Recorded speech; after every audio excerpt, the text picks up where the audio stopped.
points in terms of the detrimental effects and the cancer-causing effects of GMOs. So, the writing's on the wall. And if we don't act now, it may be too late. So I'm proud of the people who came out today. And I think we need to march together on this and have our voices heard. Thanks very much. So it's very scary to power when a group can take care of their own needs and live with nature, because then they don't need the system. If people make things really expensive, they can do it themselves. If people take care of each other, they don't need some other body to do that. So I think part of taking away their children, destroying their communities, their traditions, putting them on reserves is part of.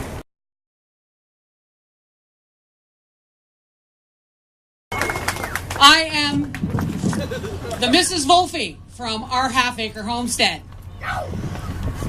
And I want to say, every time you shop, you vote.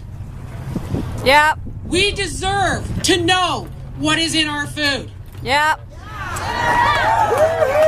When I was a little girl, cancer was a mystery illness. You knew somebody who knew somebody who knew somebody who might have had it. Yep. Today, not one of us has not been touched. MS, cancer, acceptable levels of toxins. God, I hate that phrase. Yeah. If we don't demand this, and it's not just the labeling, we want it gone.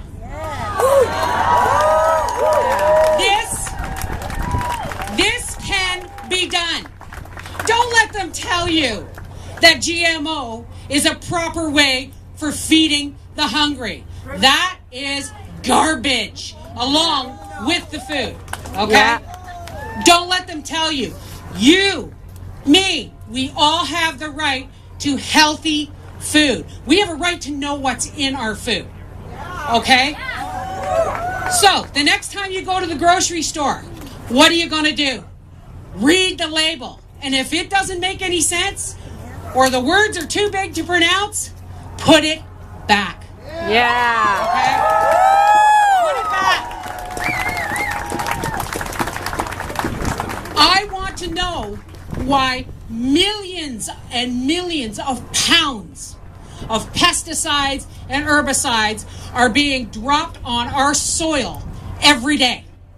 Every day, every year in this country and in North America, 20 to 50 million pounds of pesticides are dropped on the soil. Does anybody not know what a closed environment is? That just means what goes into the soil, goes down into the water table, gets evaporated up the air, hits the atmosphere, and comes back down. This does not go away, people. No. It just builds up. And it builds up in us. Okay? I eat healthy. I eat very little. Okay? I am a product of my environment. Do I give up? No. I hope to have grandchildren someday. I want them to be able to have a choice about what they put in their mouths. I want them to be informed. So, I'm going to say this. Start saving your heirloom organic seeds, folks, because they're going to become very, very, very... Yeah. You bet. Save them. Plant them. Harvest them. I don't care if you live in a apartment with a balcony. Grow some sprouts. Organic. GMO free. Put a pot with some organic heirloom tomatoes on your balcony. You have a choice, and you vote every time. Now, we can stand here and protest all we want, but these guys aren't really going to listen to us. They're not. It starts with us. Mm-hmm. It starts in our small towns, our town councils, our backyards. Grow a garden. Eat what you harvest. Just get rid of the GMO. We have to get rid of the GMO. It's poison. and it's building up in our soil, building up in us, and pretty soon this planet is going to scrape us off if we don't do something about it. Yeah. We are not a petri dish.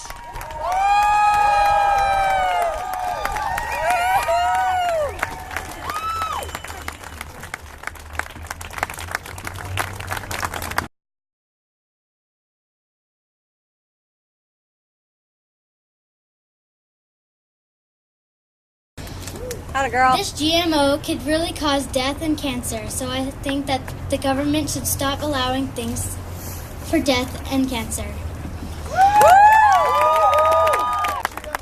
Hi everyone, my name is Zach. Hi, Zach. Rock on! I'm just here to talk about the fact that, I'm heartbroken about all those charities and they give out GMO foods and Yep. they give it to the hungry and the hungry don't eat it. Yeah, I'm just really sad. I just put as much organic food as I can into food drives. Woo. So, Good for you. yeah, thank you. This place should be packed. It should be. This is Canada's future and Canada's history. Now, what I have here is just a small little idea. It's a little solution that I started in 2004. It's an online group called Ottawa Plant Cycle. And what we do is we trade seeds amongst each other and save our own seeds, and we try to encourage Ottawa to grow its own food. Woohoo! Plant an organic seed. Plant an organic seed. Water and weed. Water and weed. For ourselves to better feed. For ourselves to better feed. And reduce our excessive needs. And reduce our excessive needs. Thank you. Woohoo! In addition, the prices that we were paying year after year for these seeds has spiked up about 100 times its original price, if not more. Last month, our fathers committed suicide by ingesting insecticides. Yep, I heard about that. This month, basically being suffocated by debt, our mothers are facing that same decision. And we look at our brother and our sisters, our brothers, and we don't know what to do. This sounds like a story that you're all alone, but unfortunately in this case, they're not. Hundreds of thousands of people in rural India have taken their lives, creating what is essentially called a suicide belt. This is a this is a planet that Monsanto has created, and it's time to put a stop to it. Yes! Here's to the crazy ones, the misfits, the rebels, the troublemakers, Woohoo! the round pegs in the square holes, the ones who see things differently. They're not fond of rules, and they have no respect for the status quo. You can praise them, disagree with them, quote them, disbelieve them, glorify or vilify them. About the only thing you can do is ignore them, because they change things. They invent, they imagine, they heal, they explore, they create, they inspire, they push the human race forward. Thank you. I had 11% chance of survival, and I'm here, and I can't wash GMOs off of my vegetables. They're in there. They're in the DNA. There's nothing I can do when I buy that food to make it healthier for me.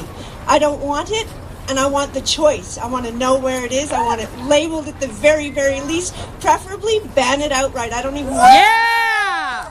Woohoo! Today I want to talk about power. I want to talk about the fact that once upon a time, food was made for taste, for viability, and for health. Yeah. And today, it's made for travel, for durability, and for strength. Those two things don't have to be mutually exclusive, and I think GMOs are making it so that they have to be. The scariest thing to me is the fact that farmers no longer have control of the agricultural sector. It's not farmers that choose what they grow and when they grow it and how they grow it. It's a market that demands they grow GMOs, that demands that all their wheat has no variability, that it's all tall. So if one windstorm comes out and wipes all the wheat, there's going to be hunger and there's going to be pain. And the fact that this is going on and farmers are losing control of their farms and we are losing control of the food that we consume and our families consume is absolutely unacceptable. Thank you. Yeah!